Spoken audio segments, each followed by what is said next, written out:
Hey guys, in this quick 2025 tutorial, I'll show you how to create a horizontal scroll animation in Wix Studio. Perfect for a smooth 3-minute scrolling effect. Open your Wix Studio editor and select the section you want to animate.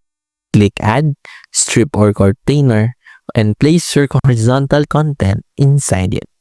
Go to the animation panel and choose Scroll Effects, Horizontal Scroll. Adjust the direction, left or right, and set the duration to around 180 seconds or a full 3-minute scroll. You can add images, text, or products inside the container or dynamic effect.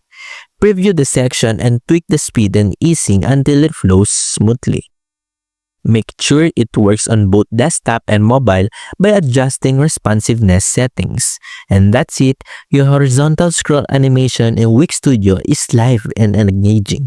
If this helped, hit like and subscribe for more quick 2025 web design tutorials.